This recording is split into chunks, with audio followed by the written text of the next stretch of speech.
Hi, my name is Jacqui-Lee Pryce and welcome to Shadowboxruk. Hi and welcome to Shadowboxruk UK. Today's guest is Kali Reiss, the current WBA World Female Lightweight Champion of the World. How you doing? Doing great, man. I'm doing great. How are you? I'm very well. Thank you for giving us your time. How have you been since fight night, really? Good. It hasn't completely settled in yet, but I feel great. I mean, it was a tough fight. She was a tough girl, but we had a long weekend, and I'm just catching up with sleep. But I'm already back in the gym, getting ready for whatever's next. So you're actually making me feel bad because you have literally just won a world championship and then Monday you're back in the gym. So listen, for the British fans, can you just tell us a little bit about your background? How did you find boxing? When did you find boxing, or did boxing find you? A combination of the both. I'm originally from Providence, Rhode Island, on the East Coast. I'm the baby of 5 kids, and we come from a very musically inclined family. Everybody sings. My father was a musician, a traveling musician. He was on tour with Marky Mark and the Funky Bunch back in the early 90s. Okay. My mother sings. Everybody sings. I actually started playing the violin when I was around 9 years old.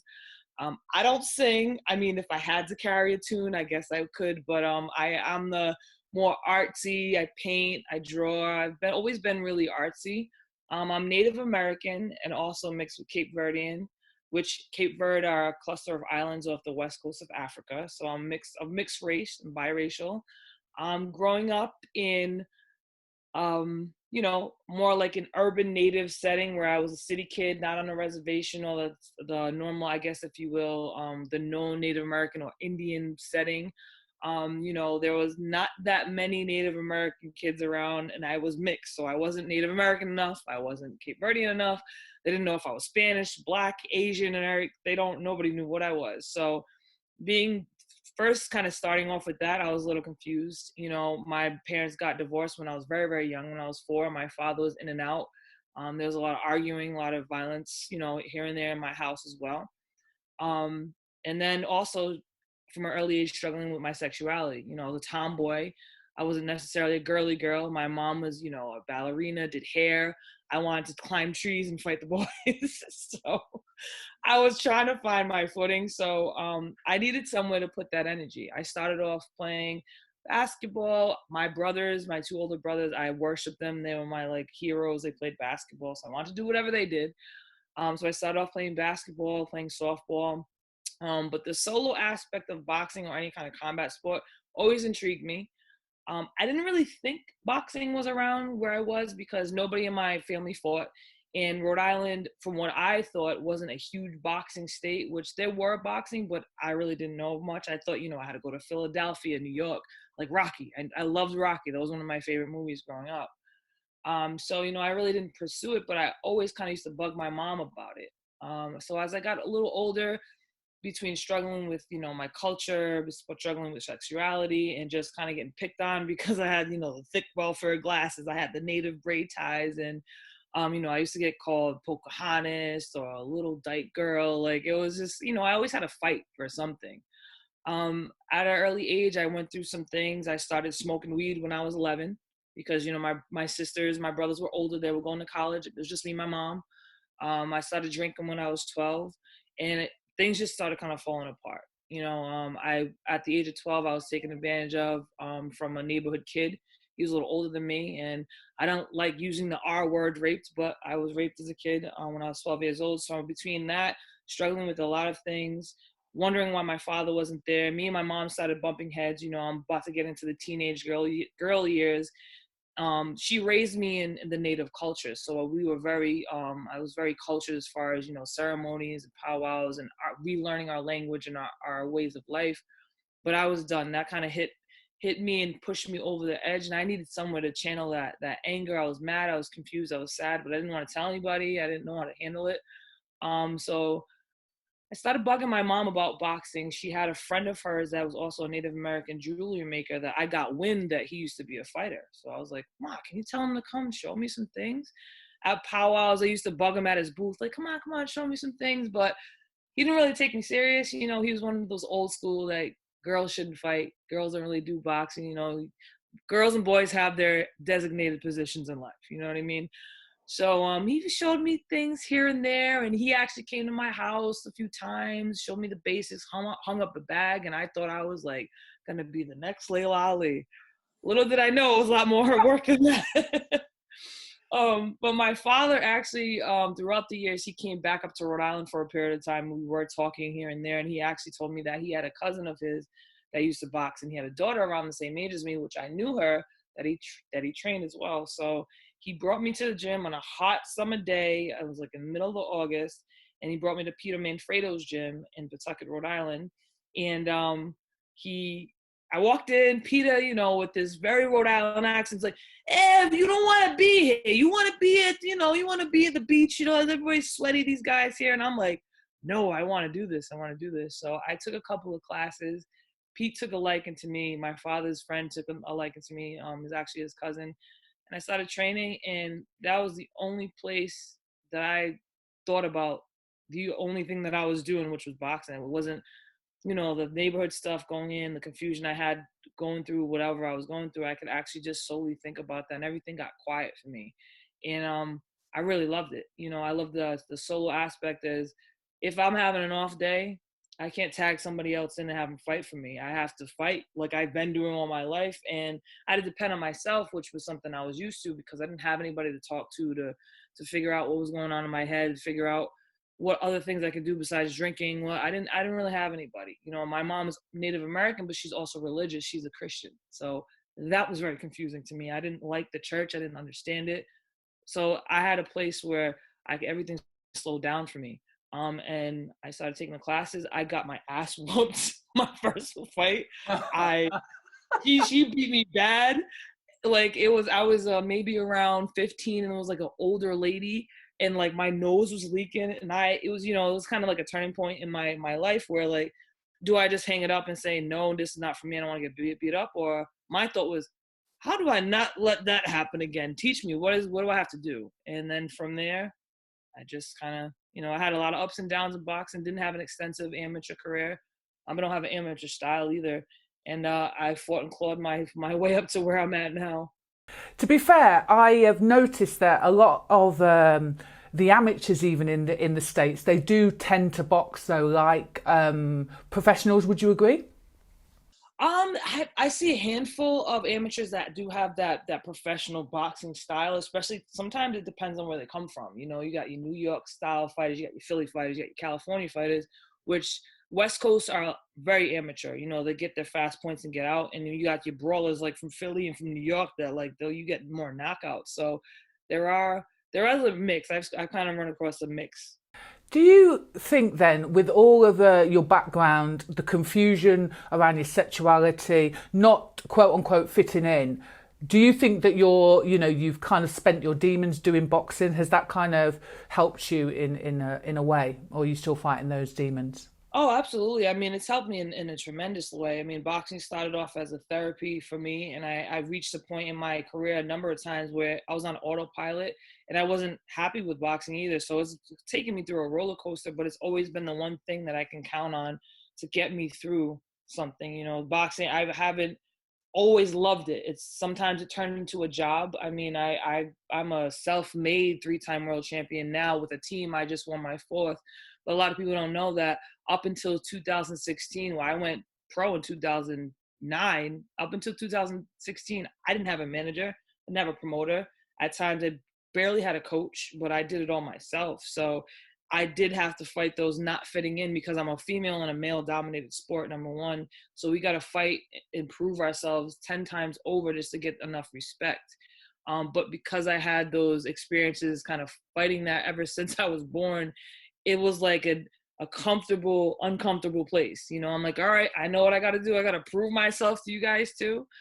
Luckily enough, After I was in Peter Manfredo's gym, I fell into the family of the Estradas. Jason Big Six Estrada, he was the 2004 Olympian for heavyweight, and that's my family. After, when I was about 16, he took me under his wing. I call him my dad, Pop. Dr. Roland Estrada is Jason Estrada's father, out of Big Six Boxing Academy back in Providence, Rhode Island, and they've been my family ever since. So I was kind of taken into that family and fitting in with them, being the only girl, but kind of just fitting in. So I found a place, I found a home somewhere I did belong in an industry that females, and somebody with my background was not going to fit in.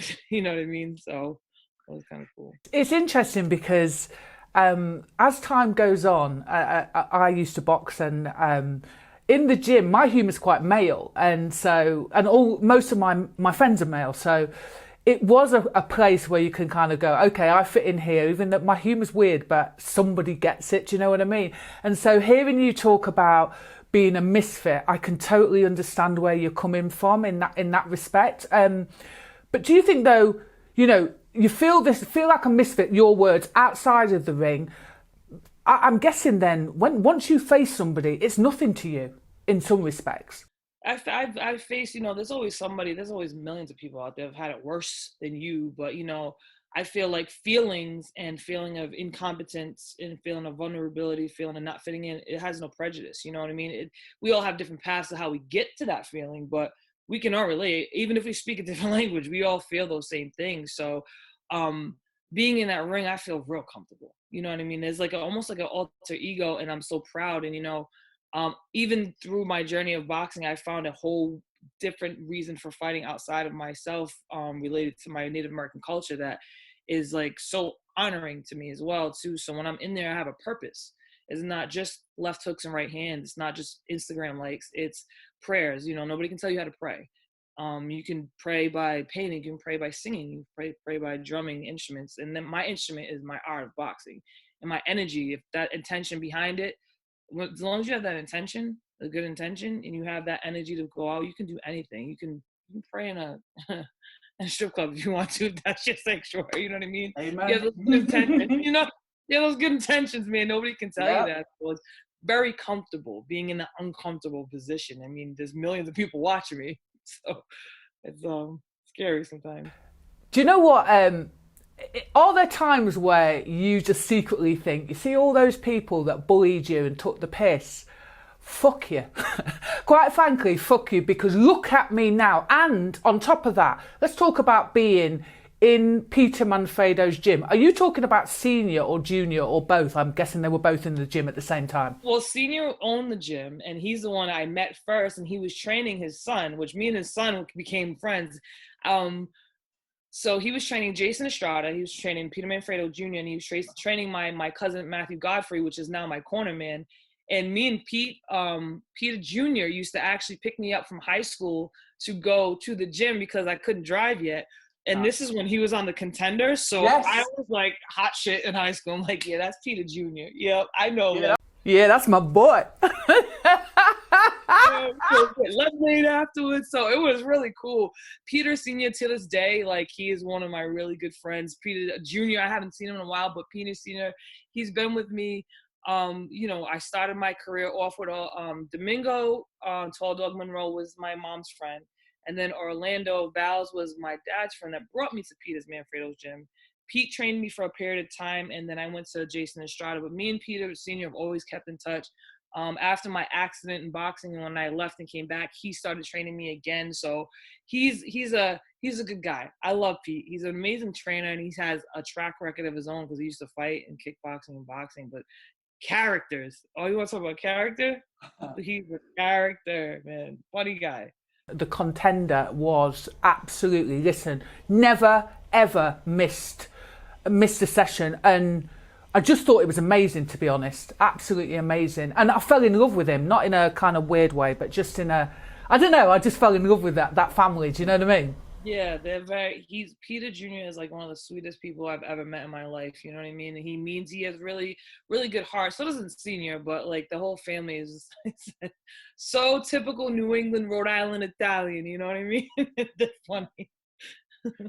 So I see that you're completely, really at ease with both sides of your culture. You're really proud of your culture. I see on your social media. One of the things I wanted to talk to you about is your ring entrance. Talk to me about rituals before the fight and that ring entrance, because it has to be one of the best ring entrances I have seen. Thank you for that. And when I first started boxing, I always wanted to incorporate how proud I was of being Native American and how awesome our traditions are and to share with the world in my boxing somehow, but I didn't know how. I didn't want to do a generic thing. I didn't want to do a recording like I've done, like, come out to like Biggie Smalls and stuff like that. But as I've traveled the path I am on with boxing and really realized this is my medicine, as we would say in Native culture, like we all have a medicine, we all have a gift to give, and what good are gifts if we don't give them, and use them for other people. It is really, really important for me to incorporate that. Because it's a type of ceremony. Like I previously said, no one can tell you how to pray and no one can tell you what your medicine is as long as you have those intentions. So, I started off with the first time I had anybody drum me out or sing me out was my mother. It was my first title fight. She sings, she drums, and it was my first fight back after I had gotten into a brutal motorcycle accident, and I was part of a police brutality case, which we can get into that after. Yeah, my first fight back was a title fight, and it was really special. I had Peter Manfredo Sr. in my corner, along with Jason Estrada's father, Doc Roland Estrada, and it was my first title fight. So I was like, "Mom, can you come? Can you sing me out?" And she's like, "Absolutely." I didn't really care if the crowd got it, but I got it, and we got it, and we understood what we were doing. You know what I mean? Because a lot of people, they think of Native Americans or Indians as something in the past. And they run into me and look at me like I'm a dinosaur. You're Native American? Wow, I thought you guys were extinct. I'm like, what? That doesn't even make any sense. But I love when my mom sings. I love when she drums. I grew up to her singing with my aunties, and it's a ceremony thing. So I'm grateful to our creator for even blessing me with this gift of being able to fight. I'm a modern day warrior. I have a warrior spirit naturally. So it's modern days. We're not running around in war right now, but we are at psychological warfare. We're still dealing with the same issues we've been dealing with for centuries as Native American people. So it's just a different time, but same issues. So my energy was like, "Mom, can you please sing me?" She said, "Absolutely." She sung me out. You could hear a rat piss on cotton. It was so quiet in there because people were looking like, what the heck is going on? But I knew what was going on. My mom, and it was so special to me because my mom was singing. So that's how it kind of started. And now I'm like, all right, well, if I have a fight at home, I'd love for somebody to dance because, dancing with Native American culture, especially the female jingle dress dance, is called the healing dance. And you have jingle dress dancers dance in the ceremony, and the sound of the jingles are the sound of healing. We have the healing for the people. So I'm like, all right, this is my energy. This is my medicine. I'm kind of knowing what my medicine is. And me sharing my stories is helping other people share their stories and heal as well. But it's through my boxing. Okay, well, maybe I can incorporate that. I really kind of had it as a small thing for me and for the people that understood. And people started asking, well, can I dance for you on your entry? I'm like, absolutely, of course. I would love for that, because this is my dance, this is my medicine. And it kind of grew from there. And I didn't have an opportunity to fight at home at the home casinos for a long time. Funny story. You would think that I'd be able to, but things happen how they need to happen, and everything happens for a reason. So it grew to what it was. I went from like my mom playing a hand drum to like a full drum group of like 9 or 10 guys playing a big powwow drum to like 10 dancers. So a powwow is basically a gathering of our people, and we sing and dance and we celebrate. We have ceremonies. So, and in the beginning, to open up the ceremony for the powwow, we call it a grand entry, and that's what we have. The flag songs, all our colors, all the tribes represented, and we have a grand entry to open up the powwow circle.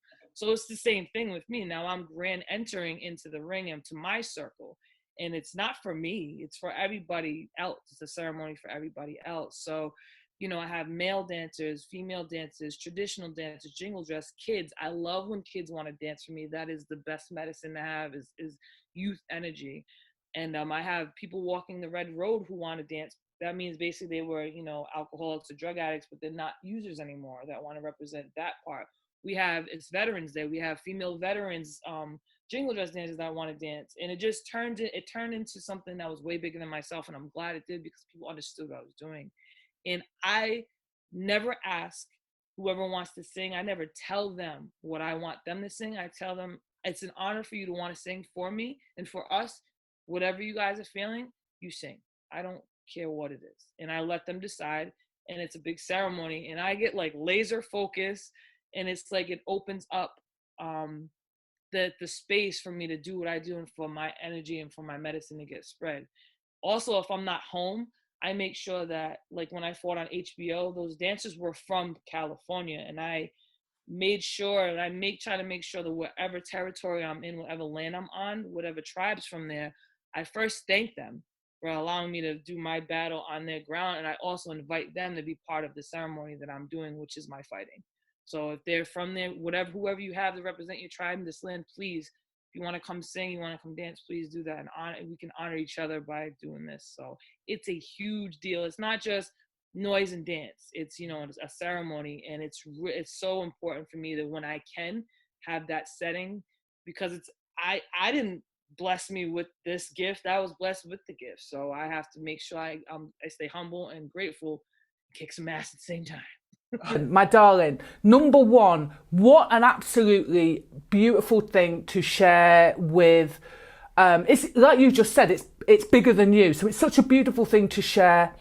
But what I have noticed is, you know, you go in with a level of confidence that obviously this uplifts you, and then your opponent comes in after, and it's no disrespect, but it's a little bit of a letdown, isn't it? Especially if they come out first and they got their song, you know, something, Kill Switch Gauge, which I love that band. I got the shirt on now, and here I come. I always think, I'm like, yo, not a joke, but if I was the opponent, I'd be like, yo, what in the fuck did I get myself signed up for? What is that? I'm not fighting her. Hell no. Do you know what's funny as well? You notice that you capture the audience. So what I mean by that is you know, everybody turns, everybody looks at who's coming in, and the cameras are up, and you know what I mean? And they're taking in the whole thing. So yeah, that must be quite intimidating. It has to be. I mean, I gotta admit, I wouldn't want to fight me if I seen that. Talking about intimidation, so you fought Cecilia Blackhouse a couple of years ago.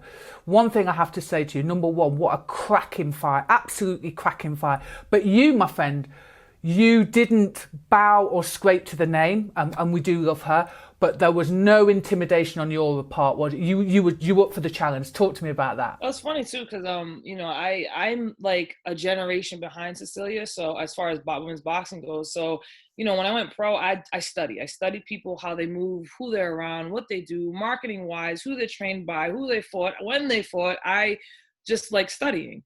So she was one that I was like, yo, sister, they moving her right. You know what I mean? She can box, she can fight, she has a good strategy, she has good people behind her. Her, Melissa Hernandez, Layla McCarter, even though I'll explain that later.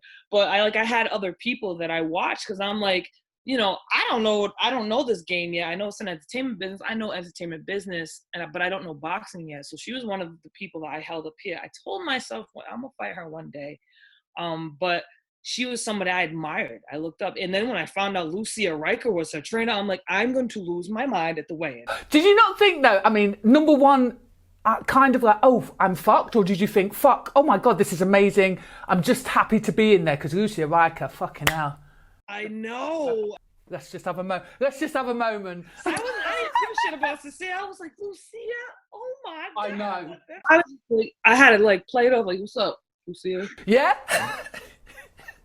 But then went away like, I was like, I look at my manager, I'm like, oh my God, Lucia Riker. Like, it was so bad. But I mean, I obviously knew the name. A lot of my fights, I'm always the underdog. Like, everybody's, oh, she ain't nobody, until I fight and they get cracked. Like, oh no, not today. So going into it, I already knew I was the underdog. I already knew the name, and I was like, oh, that's dope. But I had like maybe 30 seconds of, wow, I'm fighting Cecilia. Then it was like, just another body, just somebody else I got to study, and somebody else that's in there to do the same thing as I am. And she bleeds blood and she breathes air. She's not a friggin' alien. So we got a job to do. You know what I mean? So that's why I made a decision to be able to come to Philadelphia to have an actual camp. Like, I've never really had a camp where we have 6 to 8 weeks or 2 months to train and you don't work, all you do is box. I've never had that. That was the first time I ever had that. And, you know, we did what we had to do. She's just another body. Of course, you know, part of me, if I was doing or the work I'm doing now myself, if I fought her now, it'd be different, way different fight. She wouldn't get past the second round. But you know, it was my first time being up against that kind of name, because she's the name. She was the name at the time. So it was very, very important for me to make sure I maintain my focus and not get caught up in that. I mean, I was fighting. We didn't know we was gonna even be on HBO until a week before. But the fact that we was on a Triple G undercard and I was fighting Cecilia, and it was an HBO card in California, which is like the pinnacle of boxing, because the California fans I love California fans. They are true avid boxing fans. And it was on Cinco de Mayo in California. Like, I was just like, yo, this is dope. But I didn't let that get to me, because I always, you know, people are people. Even famous people are just people at the end of the day. And she's just another fighter in there trying to do the same thing. So I didn't get caught up in that. And she, you know, she wasn't being in there versus watching somebody is always different. The first round is always like, all right, this is really this person. It's not just a YouTube video. I really got to pay attention here. Do you know what was amazing about that? So in case anybody doesn't know, it made history, didn't it, that fight? The first female world championship fight on HBO. That's the first thing. Let's talk about your knockdown, I should say, but nearly knockout in the 7th round. And then you put her over again, saved by the ropes, a second time in the fight. I believe what you're saying in terms of, I did think it was just a lack of experience at the time, because let me tell you, that was what, 2.5 years ago. Number one, absolutely cracking fight. Number two, you did female boxing proud. And number three, let me tell you, do you know what? Seriously, beautiful moment. Absolutely beautiful moment. Yeah, it was, like I said, we didn't find out we was going to be on HBO until a week before, because the fight had fallen out. So I was in Walmart with my manager, and we're just getting the last minute things before we leave. And he gets a call, and he's like acting. I knew something was up because he was acting too cool. And he hangs up the phone. He's like, "Oh, your fight's gonna be on HBO." I was like, "Wait, what?" I'm screaming in the middle of the store. "Oh my God, what?" Telling the people that work there, they don't care. I'm like, "Oh my God, I'm gonna be on HBO." So it was awesome. So, and I'm thinking like, dude, like, this is like up the ante. Like, we're gonna be the first ever female fight on HBO ever. Like, they've never put female fighting on. This is crazy. And I'm fighting for title, like undisputed title. I'm dropping down to 40. Like, this is crazy. So it was surreal. You know, having the press. I'm really good with the press. I'm really good at press conference. I don't get intimidated by that, because, you know, I've always been, my mom raised me, no matter where we was, broke down poor, or, you know, she always taught me how to be, you know, speak, enunciate, know how to speak with people who live in castles or people who live in dirt, you know, just kind of know your audience. Well, God bless them for that, because I could be one of those, you know what I'm saying, boxing people. But, you know, I was proud that I was part of that historic moment. And then it just upped the end, like, yo, I got to perform. Like, we have to make this a really good fight. We have the opportunity to be on the platform of boxing. It can't be no stupid, scrappy fight, you know. And I knew she was coming with some skills. She was undefeated and undisputed for so long for a reason. You know, the girl got skill, you know what I mean? But so don't I. And I love fighting fighters that have skill, because it brings out the best in me. So I knew it had to be a really good fight for women's boxing. There's a few things a lot of people don't know about that fight. I fought at 160, have 3 world titles at 160. 147 and below is 8-ounce gloves. 147 and up is 10-ounce gloves. That's just a rule of thumb. That's just what we do. That's been since the dawn of frigging time. It's in my contract, in her contract. I love Reyes gloves. I fight in Reyes gloves most of the time. I tried Rival. I love them. I have my 8-ounce gloves. At fights, at the weigh-in, you weigh in, and then we choose the gloves. We all know this. I have 8 ounces. She had 10 ounces. There was a problem. So she's looking at the gloves and like starts whispering. And then Lucia's like, oh, we have 10s. Is that going to be a problem? And we're like, no, we got 8s. Y'all got to get 8s. And then, Cecilia, she turns about as white as a ghost and is like, oh, I'm not fighting her in 8s. I fight in 10s. I'm like, you're 147, sweetheart. We're fighting in 8s. Like, it's just kind of went back and forth. So the first lady of boxing was acting like a queen and princess. I'm not fighting her in 8s. The fight will not happen. Yada, yada, yada, yada. It was a big deal. Make a long story short, she would not fight me. The fight would have been done. She said, I'm not fighting her in 8s. I'm not fighting. The fight's off. I said, well, I'm not fighting you in 10s. I didn't come from 160 to fight you in 10-ounce gloves. But because I knew of the caliber of the fight and I knew it was a historic moment, I didn't want to pass it up. I worked too hard. Yeah. We're going to be on HBO. We're going to fight. I said, you know what? Sweetheart, First Lady, Your Grace, Your Highness, I'll fight you in 10s. Boo boo. I will fight you in 10s. You know what I mean? Whatever. Since you want to be all diva-fied, I'll fight you in 10s. Because the fight was off. The fight was off after the weigh-in. She's like, nope, not fighting. So it took me, my promoter, and my manager was going back and forth. I didn't want to bow out and say, nah, man, like, we're going to fight in 8s because that was the right thing to do. The state of California with regulations were 147. Every sanctioning body that we were fighting for, WBA, IBF, IBO, WBO, was 147 was 8 ounces, except for the little weeby crooks WBC. I do not like the WBC. I will say it on record. I will tell them to their face. I do not like the WBC.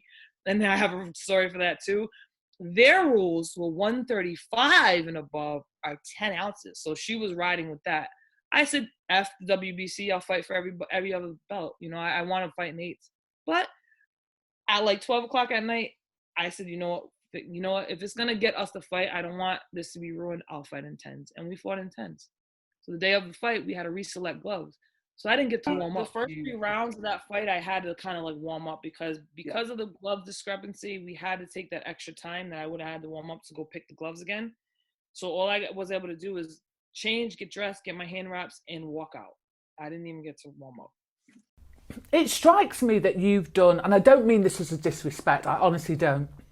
It strikes me as throughout your sort of pro career, because you didn't come off the back of the amateurs, that you've done your learning in the ring, and yet you have fought some fantastic girls and held your own. And I truly don't mean this as in a disrespectful way. I think the fact that people maybe don't know you as well has no bearing on your talent whatsoever.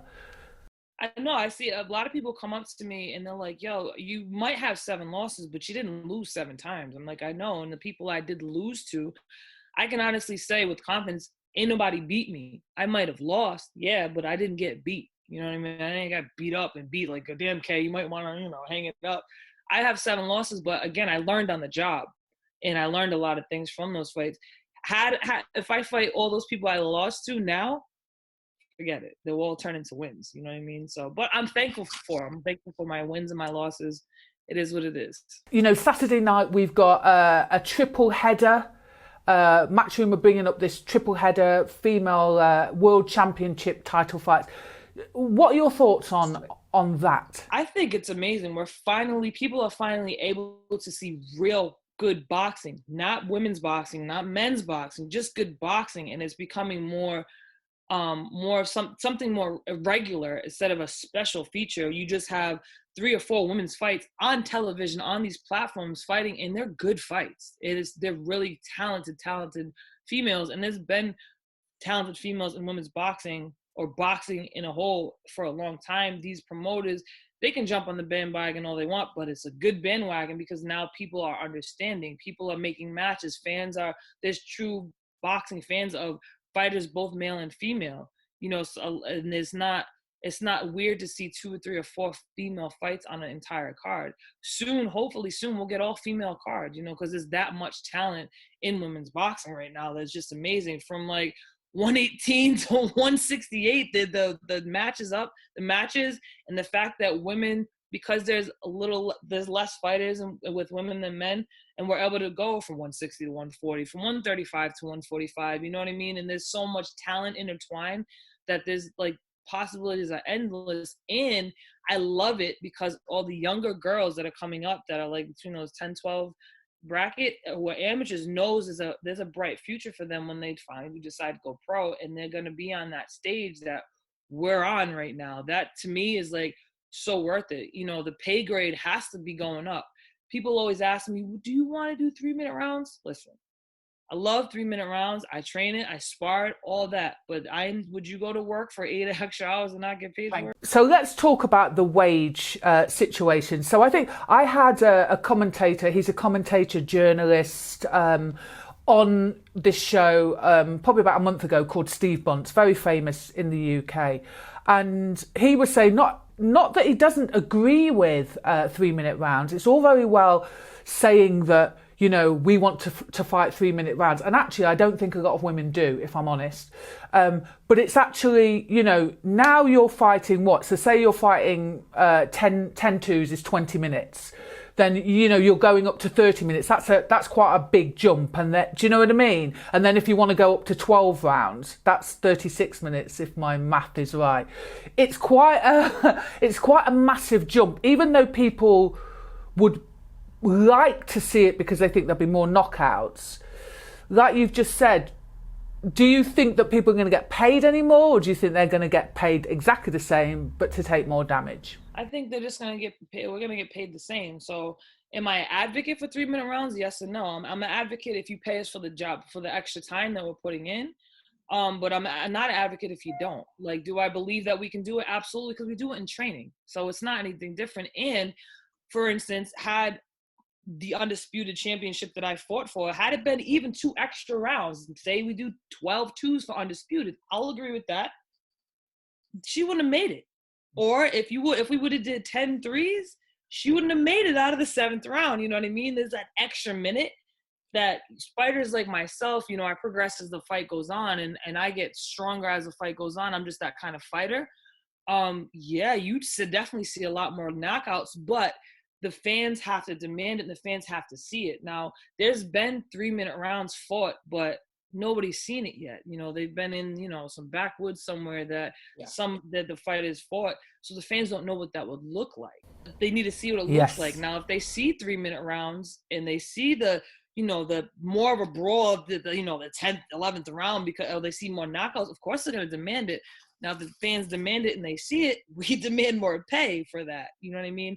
I think your best bet to do it the right way is to add the two rounds. If you're fighting for a world championship, do 12 twos. I'm advocate for that. Start there. Yes. Because you have 2 more rounds. Thank you. And the fans are going to start seeing it as boxing, not men's and women's. And they're going to see the 12 rounds. So it gets confusing with the times and the number of rounds. You get that, you get more knockouts, you get people more demanding, you get more females involved in it. Then start trying out the 3-minute rounds, only if you're going to pay us for it. If you're not going to pay us for it, I will stick to the twos. I'm good. Yeah. Something that Eddie Hearn said on social media, he was discussing women's pay, and it says the commercial value of female fights are not the same. So, yeah, firstly, what's your thoughts on that? And I guess you've kind of answered how to challenge that, I suppose. I mean, I get what he's saying, and I can't say that I 100% agree. It's just the way that women's sports are viewed in a whole, not just boxing. That's what I agree with. I don't agree, because look at MMA. People just see they fights. They don't see male and female, and they have always treated females and males the same. They started off well. Boxing didn't do that. But with MMA, the best fight the best. That's the argument. So then you can argue with men's boxing. You have a whole bunch of, you know, bargain shoppers. Like, they cherry pick. The caliber of fighters now, especially with males, everybody says, excuse me, everybody's just pussies. Like, just fight the best. Okay, great. You guys got to go back to the 70s and the 80s, even like the 60s and 70s. Of the middleweights, the light heavyweights, cruiserweights, the heavyweights. The middleweight division in like the 50s and 60s was insane. You know what I mean? Like, everybody fought, and if you beat them, all right, I got you next time. People see one loss, it's like, oh my God, they're done. No, but all right, if you lost by somebody that's like 3-14 and you lost because your promoter was bringing you up, hang it up. But if you lose because you're the best fights the best, that's great. All right, you got lost, then you got to get that get back. That's how trilogies become a thing. So the other thing he said is, ultimately, we have to change world championships fights from the commercial equivalent of British and European men's fights and give it the same kind of commercial value and credibility as a male fight, and then we can start moving forward. What do you make of that? What I got out of that is that it's still seen as like women's fights and championship fights are seen as novelties rather than real championship fights, because that's how women's boxing had been viewed a lot in the past. But I believe that it's going in the right direction. However, like I said, with the whole 2-minute round thing, make 12 rounds for your championship fights. That will get people to take it a little bit more seriously. 10-round fights for the same WBC belt that the guys gets tells fans it's not the same. It's not the same. So you need to kind of have that in the direct. Everybody needs to get on the same page. I think strategically adding the 2 rounds and starting there and not going, balls deep with the 3-minute rounds don't shock the fans. Don't shock the fighters. 12 threes. Wait, what? It's not, sorry to cut across you, but I don't think it's whether you can do it or not. Psychologically, it's such a massive, massive jump. One of the things that I fear, I think, for female boxing, that, number one, we still call it female boxing.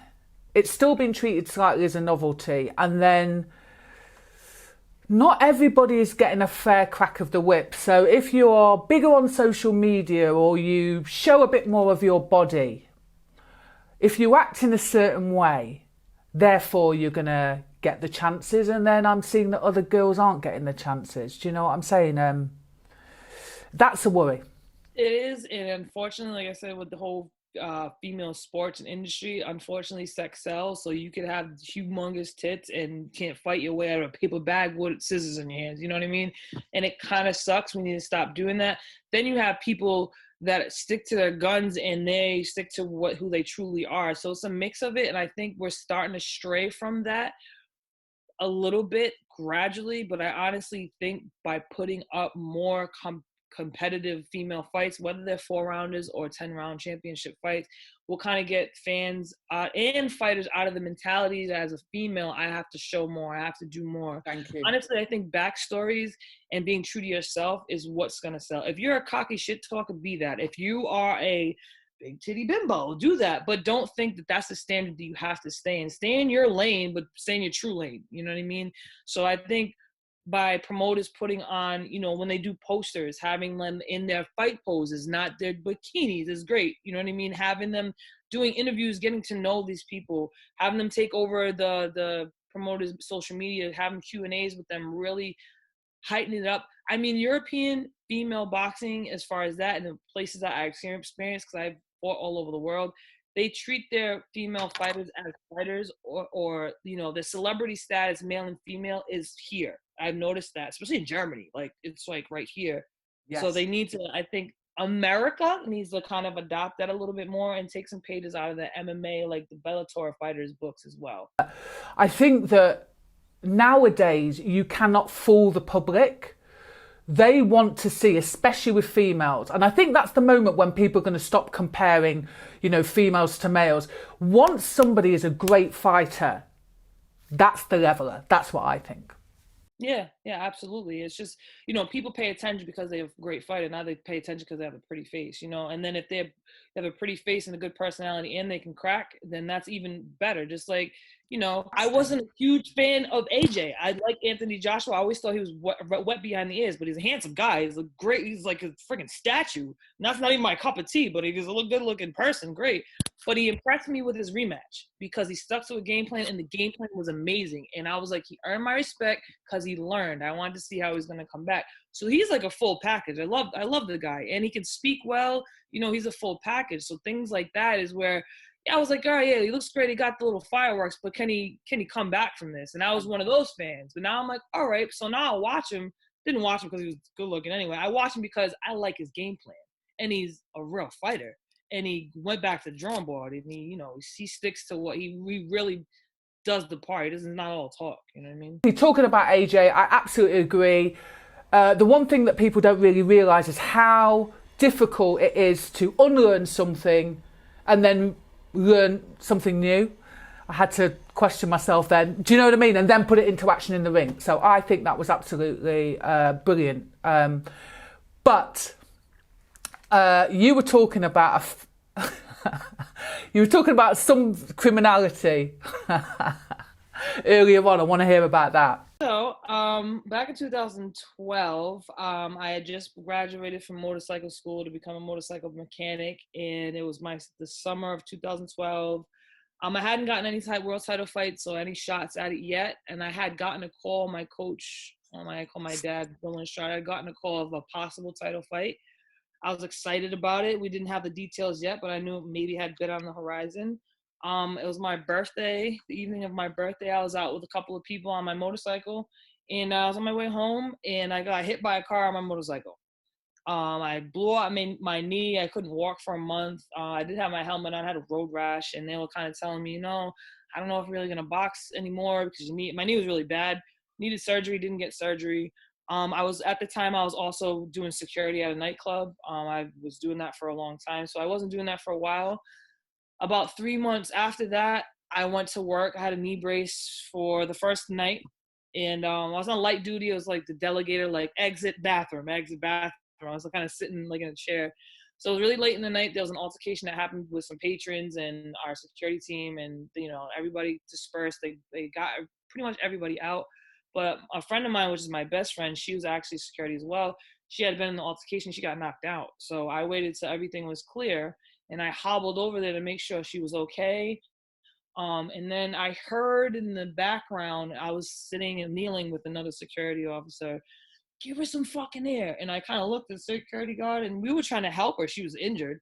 And then he repeated himself. It was a big, tall, white cop that I recognized because he's been a cop for a long time. And he shoved the other female security officer out of the way. So I got my hands up. I was like, whoa, everything's all good. Now, mind you, we wear security shirts. We're registered, all that stuff. It's not like some ghetto operation. And so I got up, and I was like, yo, is everything okay? And he grabbed me, proceeded to punch me, kick me, pepper spray me, throw me to the ground. Now, I'm 100. I wasn't boxing. I was maybe 175-ish pounds. I was getting a little hefty. He was easily pushing 300, about 6'3", 6'4". So, and I had a knee brace on. So me defending myself after that, I think I hit him maybe a couple of times, but I was trying to defend myself. He got me on the ground, put his knee in my back, pepper sprayed me, point blank range, put cuffs on me. While he's doing this, he's telling me I'm a black bitch and I'm a dyke. Stupid black bitch, stupid dyke. Put the cuffs on me, grabbed me by the cuffs, pepper sprayed me again, and then lifted me up by the cuffs and threw me in his paddy wagon and left me there. I had no idea what happened. I'm like, wait, what just happened? I'm like snot-nosed, pepper sprayed all up, couldn't see anything. So my supervisor didn't see what happened because he was dealing with another altercation. He came into the paddy wagon. He's like, yo, I talked to the officer, and he said you have to apologize to him and he'll let you go. I was like, apologize? I didn't do anything. What are you talking about? He's like, okay, I didn't see what happened. I don't want you to get locked up. It's a holiday weekend. We won't even go to court till Tuesday. Just apologize. And I was telling him, dude, I didn't do it. So we're sitting back and forth. I'm like, dude, I didn't do anything. I was so confused. I'm like, I didn't do anything. I didn't do anything wrong. So I said, open the door. I'll apologize to him. You made me apologize to him. I had to say this big, I'm sorry and all this other stuff. He undid the cuffs and let me go. He wrote a bogus statement. He didn't realize that the club had security cameras everywhere, and that what he did was actually under the clearest camera in the club. So he wrote this bogus statement to his captain that I was the aggressor. I went after him. It was like night and day. So the owner of the club, he didn't think it was right because he watched the video that I didn't watch the video. I didn't want to see it. He watched the video after to try to see what actually happened in another altercation. And he called me personally and said, okay, I have to bring this video to the precinct. I'm like, okay. He brought them there. I started getting calls from FBI, Internal Affairs. I thought now he psychologically kind of fucked me because I thought I really did something wrong. I thought the FBI was calling because I was in trouble. I was so confused. I had to end up going to there, giving my statement, and we found out that he had been assaulting people since the year I was born. I was born in '86. He was an older dude. There was 3 pages of names of people who had reported him, but they didn't go through because Rhode Island's it's a small state in the United States, but it's very mob-like. We have New England is very, mob-like sometimes. So I guess with all the reports that they were threatening the people that tried to file statements against them, and nobody followed through. And I told them, and internal affairs begged me. They're like, listen, you have to follow through with this. I followed through with it. Long story short, he ended up getting fired. And it was a big case, a big deal. And that actually was other people were able to bring forth some of their cases they had against the Providence Police Department as well, because they saw that my case went through, and he's off the force, out of my life. But I actually, after that happened, I moved out of state because I was getting threatened from his coworkers. I tried to go back to work, but they were threatening me, following me home. So I ended up moving out the state. And after that, between the motorcycle accident and that, I moved out the state. I moved to a reservation about an hour away from me, in the Mashantucket Pequot Reservation. I was with somebody at the time, and I just had friends out there, and that was probably one of my darkest times. I am an alcoholic. How you doing? My name's Kaylee. I'm an alcoholic. I fell into that deep, dark hole again. I was smoking cigarettes. I got up to 195 pounds. I wasn't boxing. The doctors told me that my knee was destroyed. I would never box again. And then I came back and won 4 titles. So you are the most, I should say, formidable, amazing, honest, beautiful, spirited person. Have I left anything out? I'm not sure.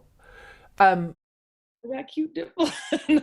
Yeah, you got cute dimples as well. But listen, darling, you're in the industry for a reason, and I truly believe that. You're in the industry for a reason.